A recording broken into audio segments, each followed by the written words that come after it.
I'm Glenn McGuinness, and this is Outburst. This week, should vaccine passports be mandatory to travel? I don't think they should be mandatory. I guess for international travel, yeah, I think so. Yeah, I think it's a good idea. It's not healthy to have this kind of policy. But first, as Canadians continue to move along with the hope that this pandemic will soon be history, many areas that have endured restrictions for the past 15 months or so are starting to feel some relief, while other areas are starting to tighten the screws once again as cases have been surging. We took to the streets to ask Canadians how they feel about the constraints they had to endure throughout this, and whether or not they're necessary to get the economy and society up and running once again. Our question: do you agree with pandemic restrictions in your province? We were just talking about that, and yeah, we believe anyway, that Legault did a really outstanding job at closing things down and keeping us safe and reopening things slowly, and yeah. Yeah, I think it's been effective. You know, if you compare the numbers, what Quebec was experiencing compared to what's going on in some other provinces, I think it was well handled. Yes, except for the curfew that I think has affected folk in not the best of ways. Yeah, to a certain part. I think that Ontario doesn't have a curfew, and I'm from Toronto, and our statistics have been really, really bad lately. So in a lot of ways, curfew has helped with taking down the numbers of people getting COVID. Mostly, yeah. Yeah, mostly. I don't fully agree with the curfew. I don't think it's logical, but the rest, most of it, yeah. To an extent, yeah. I mean, I definitely agree with non-essential businesses being closed. The curfew was a good idea. I think it maybe shouldn't have been lifted as soon as it was. I think reopening too soon is always a bad idea, as we've seen a couple of times already. So, we should definitely be cautious about reopening. Yes, I do. Oh, because it had, I believe it had a strong effect on the pandemic itself, and it lowered the rate of infection for sure for me. Yeah. Some of them, not all of them. I've kind of been enjoying the curfew, but it's because I have a dog, so it doesn't affect me as badly. But the park's been getting really out of hand, and it almost looks like Osheaga every weekend. There's people peeing everywhere. There's huge crowds. There's a lot of littering. So I kind of liked the curfew for limiting that. But it's hard too, because I have to cut my hours in half for work just because of the curfew. I guess it's nuanced. On some parts, yes. On some parts, no. They've all impacted people differently, and I think that they can't be perfect, though. So, yeah, that's the best answer I can give you about that. I think it was a good way to try to get less of it. We had to go into a collectivity, and they had to take some measures. And when I compare it to other countries, I feel like they've done a pretty good deal of the restrictions were good. We were not too restricted, so it was fine. I do, to an extent. I do think the small businesses are suffering, and more of the big box companies are still receiving, if not more, people that would be going to small businesses that can't anymore. So I do, to an extent. I do just feel bad for the small businesses at the same time. Yes, I do. I think all the restrictions and the measures that they've taken have been good for everybody's health. I support those in charge making very hard decisions right now. So I think the restrictions are good, and they might not be easy, but it's the right thing. I know it's not easy, especially the small businesses that are being affected with it, but I think that's the only way that to control and to eliminate this kind of this pandemic. I live in Nova Scotia, and I think they've done a pretty good job on controlling the pandemic, and I have no problem with the restrictions, and I adhere to them. I think that our lockdowns maybe were a little bit too long, and things if they could have rolled out a little bit slower but a little bit sooner, so it was a little bit more gradual opening things, could have made people a little bit happier as well during the pandemic. I think that could have helped. Yeah, I think it's great how they're shutting everything down, just trying to keep it as condensed as possible. I think it's been really great how they've been doing that and trying to keep it as in the bubble as possible and all of that. I do like the restrictions. I am a little concerned for the small businesses as I work in a small business. We're really struggling. So if there was a little more funding for them, because I do feel like we're better off being closed down to kind of nip it in the bud. I just wish there was a little more help for us as well. I think Nova Scotia has by and large been very logical with the decisions. I know that we've got a lot of small businesses that are hurting right now, and we're doing our best to support them as we can. We're all eager for them to be lifted because we all want to get back to normal, but I have by and large supported what we've done to stay safe and to protect each other. I do agree with the pandemic restrictions in the province. I mean, we're experiencing our third wave, but I think the province's response in the past has kind of mitigated the spread of the virus, and we're just waiting to see that kind of happen a third time. I think every province has a different approach, and I think it's kind of a new thing for everywhere. Everywhere is just trying to navigate in their best way. It's not something that we've experienced before, so I think our government has our best interest at heart in trying to keep things under control and keep us safe. You know, it's not convenient to everyone, but it's essential, and it's keeping as many people safe as possible.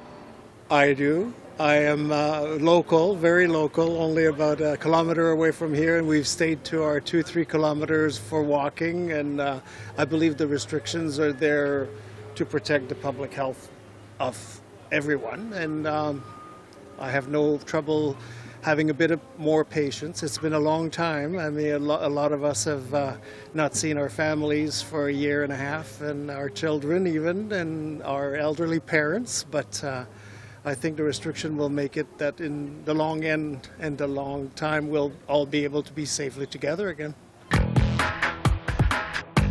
This year has been a rocky road for Canada's armed forces, with 4 of its top officials currently under investigation over allegations of sexual misconduct. There have been complaints for years that the Canadian Armed Forces has had a sexist culture, and many alleged victims have been reluctant to speak out for fear of reprisal. As for the federal government, they have claimed as far back as 2018 that they are taking a feminist approach to Canada's military. So is this approach working, or does sexual harassment within the military continue to be a systemic problem? Our question. What do you think of the federal government's handling of sexual misconduct allegations in the military? I know that that is an issue in society in general, and I know that we've dropped the ball frequently in those issues. So unfortunately, I can't, fully comment on that specific issue, other than I hope that the government does take it seriously and that we do see change, and that the people that maybe misact do, have to face the consequences. I don't really listen to the news much, or I know I've heard it in the background of a few things, but I haven't been paying any attention to it, to be honest. Very, very, very disappointing.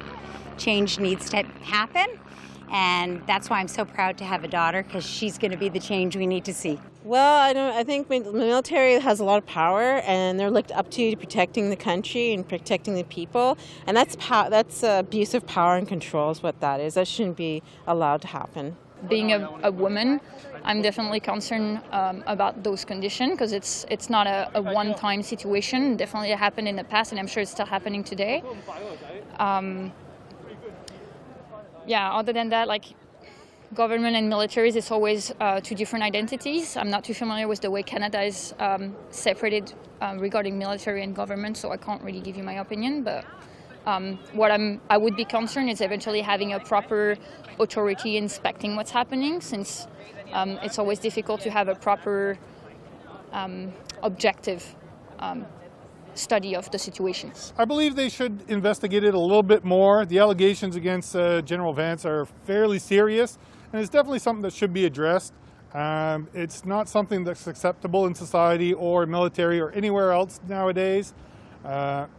So it's definitely something that should be investigated further, and consequences should happen for those involved. I've not heard too much about it, but any sort of behavior like that in the military should be cracked down on quite severely. Ooh, I think it has been over. I don't know too much about it, to be honest. I think there could be a lot more done. So I think there is a lot of room for improvement with it. I do not think it's being handled appropriately at all. I'm actually a veteran myself. I was in the military for 3 years, and I've witnessed and have had my own personal experiences with it, and I do not feel like there's appropriate justice going on right now. But I definitely have seen it getting better and stuff with the whole op honor and everything like that. I appreciate that it's being taken more.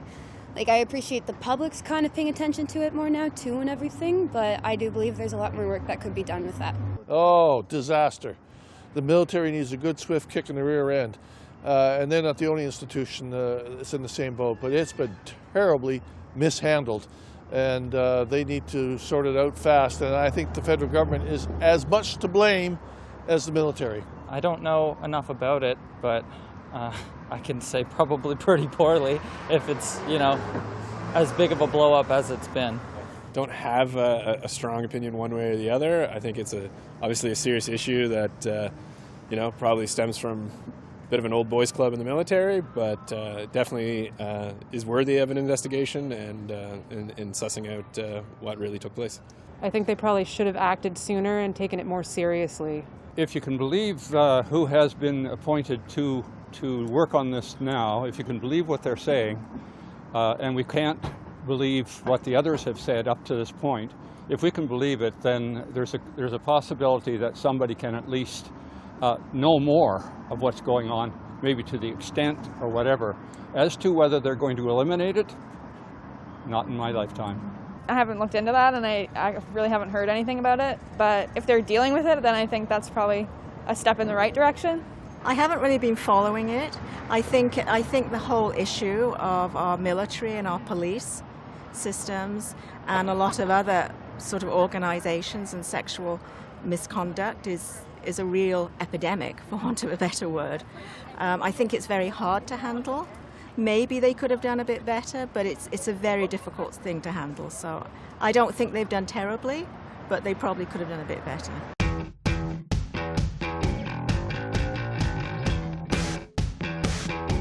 Who was the first Prime Minister to reside at 24 Sussex Drive? Is it William Lyon Mackenzie King, Louis Saint Laurent, or John Diefenbaker? The answer, Louis Saint Laurent. Since 1950, 24 Sussex Drive in Ottawa has been designated as the official residence of the Prime Minister. Up until then, no such residence of that type had existed. It began with the first Prime Minister to live there, Louis Saint Laurent, in 1951, who was known to be a modest person and was not eager to move in. He actually insisted on paying rent to live there. It was built in the late 1860s by Joseph Merrill Currier, an Ottawa lumber baron, and since then it has been one of the most famous addresses in Canada. It has been home to 10 prime ministers and has played host to many foreign leaders and dignitaries over the decades. However, due to some much-needed renovations, the residence has not been occupied by a prime minister since Stephen Harper in 2015. Since first taking office in the same year, current Prime Minister Justin Trudeau and his family have been residing at Rideau Cottage, just a stone's throw away. There have been discussions and debates both here in Canada and around the world about vaccine passports, having to show certification you've been vaccinated before you travel. Its aim, of course, is to help protect countries and people from new variants and even another wave. But some people will say it's an infringement on your rights. Alberta Premier Jason Kenney even pointed out it could be a violation of the Privacy Act. But vaccine passports while traveling are nothing new at all. For years in areas like Central and South America and Africa, travelers have been required to show proof that they've been vaccinated for yellow fever. So, should we follow suit with COVID-19? Our question. Should vaccine passports be mandatory to travel? The question of vaccine passports is an interesting one because I think that we're all looking for some sort of assurance about our safety. I am not plugged in enough to know what the best route is for this sort of public policy, but I will say that I think those of us who are eager to be vaccinated and hope that a lot of other people are being vaccinated would love some sort of reassurance that we're safe. I believe it's a safe way to travel since I've always carried a vaccination passport to go across different countries so far. I don't see why proving that you've had a COVID-19 vaccine or 2 or 3 would be any different than knowing that I've had yellow fever vaccines or any of those other vaccines that I use for traveling. I think vaccine passports are a good theory. It does kind of separate some people that are immunocompromised, and it kind of leaves them out even though they're not able to get the vaccine. But in my opinion, I do think they could work. But it, again, isn't fair to everyone at the same time. I don't think they should be mandatory, but I could see them being mandatory to attend certain functions or to get into certain facilities or to get on a flight. I have no problem with that. So you make the choice. Yes, I believe that should be the case. We should all be vaccinated. So if people desires to travel, one thing for sure, we should be vaccinated to control the spread of this virus. I think that's one thing that we have to do. I don't really know the answer to that question. I mean, that's up to the politicians. You know, for me as a citizen, I don't plan on traveling. I love to travel. I've been all over the world, and I have no intentions of going anywhere until things have really calmed down. 22, 23. So the answer to that is I don't have an answer. That's government. I don't know. I feel like that's a very difficult question if they should be mandatory. I think it's kind of everyone's personal choice, but I do think that it's our best method to kind of getting back to a normal way of living, especially if people are wishing to travel in the future. Should vaccine passports be mandatory to travel? I think it's a good idea. I think it makes sense in terms of keeping things organized, I guess, and can obviously contribute to stopping the spread of the virus. We have to have kind of some way to keep a record and to be able to show that you can keep a record. So yeah, I think it's a good idea. Ooh, that's a good question. I see why in terms of like restaurant and terraces and certain businesses that maybe might be catering to people with a compromised immune system. But there's a lot of people that aren't comfortable getting the vaccine and that will leave them out. So it's hard to have a really solid opinion on it. Oh, that's a tough one. Probably ultimately. Yeah, if we want herd immunity, I would think that's the only way to do it globally. Shouldn't be mandatory. Should be. I think it should be strongly recommended in order to push people to get vaccinated. I don't think so, man. I don't think so myself because I'm worried about other countries, you know, where they don't have so many resources. What's going to happen to those people? It depends. I guess it depends on how it's managed and how that comes to be, you know. But I worry about the people that, like in India, they don't have particularly access to the vaccine. So I don't know. Is that fair to the whole population everywhere in the world? You know, like. I don't think so. Why not? I think it's going to create like a difference between like the ones who have it and the one who don't have it. And I don't really have a clear opinion on it. I just feel like it's not healthy to have this kind of policy in place. I guess for international travel, yeah, I think so. Why? I think that for the most part, it's a question of conserving the big gains that we've done as an international community in terms of limiting the spread of the pandemic. And that's how I would see it. There's also a question of not wanting to bring what mistakes we may have done inside Canada to other countries and vice versa. Yes, I think so. I think if we have to if there's a solution to end this pandemic, the passport is one of them. Absolutely. Why's that? I think, if people are going to be traveling, they definitely need to prove that, they've been vaccinated, because we don't really want unvaccinated people traveling all around us. Even though we're vaccinated and we should be protected, we still don't know exactly, how effective it's going to be yet. So it's hard to say. Before the vaccines came out, face masks were one of the only tools available to help mitigate the spread of COVID-19. And many people will tell you they helped.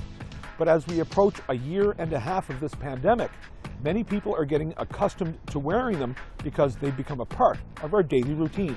So, if and when the day comes that masks are no longer mandatory everywhere you go, will you go back to your old habits, or will you continue to keep yourself covered? Our question. Will you continue to wear a mask post-pandemic? Probably for a little while, until until the pandemic is declared over worldwide.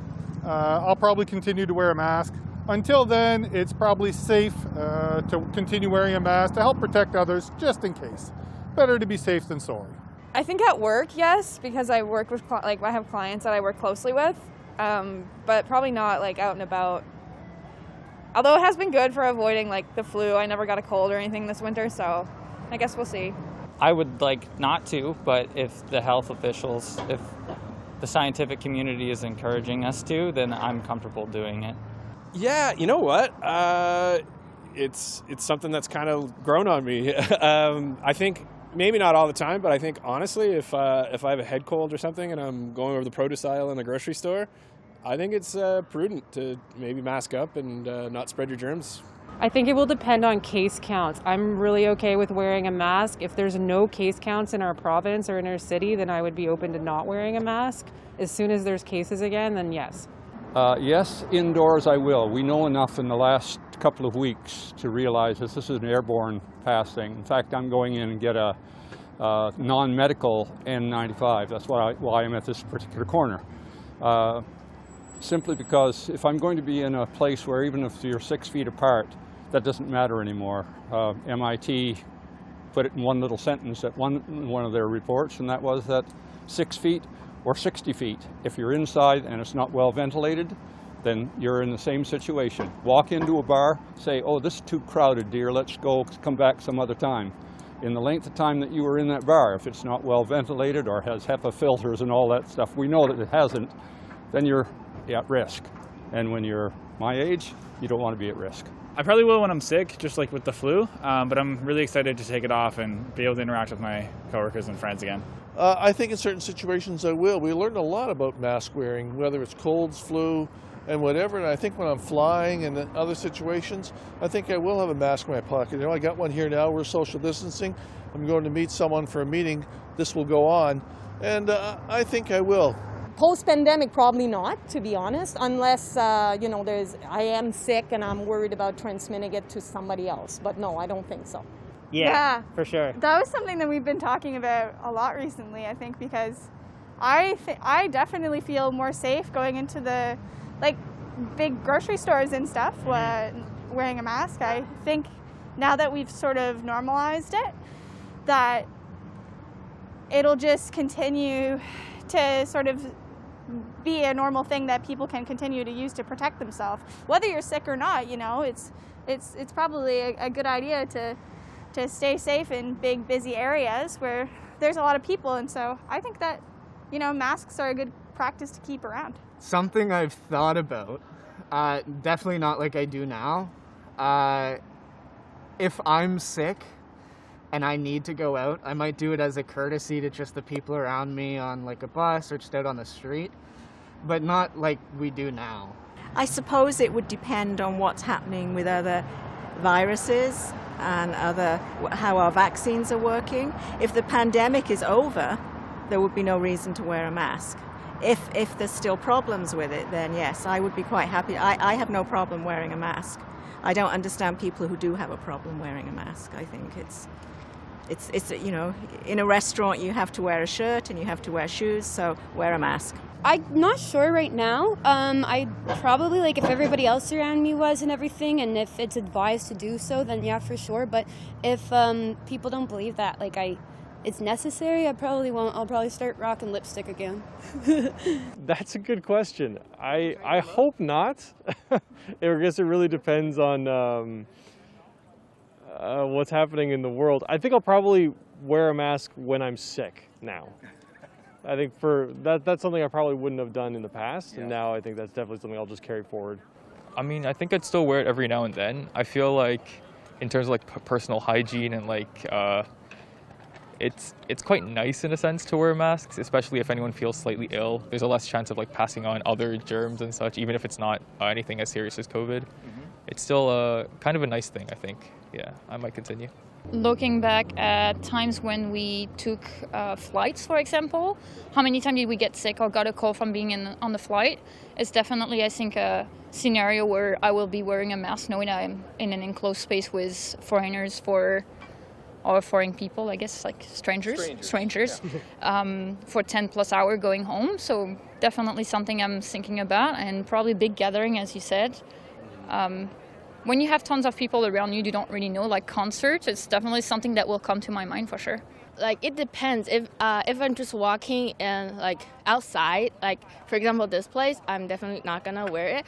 But if it's inside, like in apartment or like where people gather, I will still wear it. Probably. Yeah. Not as much as I do now, but in certain situations I will. Like when I'm walking out like this today, I won't. But if I'm going to be at a concert or something, I might. I probably will. Like in crowded spaces that are inside. Yeah, absolutely. I think there's going to be times where I choose to wear a mask. I think it's definitely changed our society. One positive out of this pandemic is I've probably had some of the best health in the last year and a half, and I think that attributes to wearing a mask and sanitizing frequently. So if I'm in a big public gathering that's indoors, I may still wear a mask for sure. I don't know yet. Depends on what's happening with everyone and what everyone else is doing and what the world is like, I guess. So. And maybe when we travel, just to protect ourselves, because you never want to ruin a good vacation because you never know when the next one's coming. So I think when we get on planes and things like that, we will definitely consider protecting ourselves in newer ways than we did in the past. Thanks for watching this episode of Outburst on the Cable Public Affairs channel. I'm Glenn McGuinness. If you have any comments about this show or any other show, you can find us on social media. You can also find us on our website at www.cpac.ca. It's your turn to speak up, and we're listening.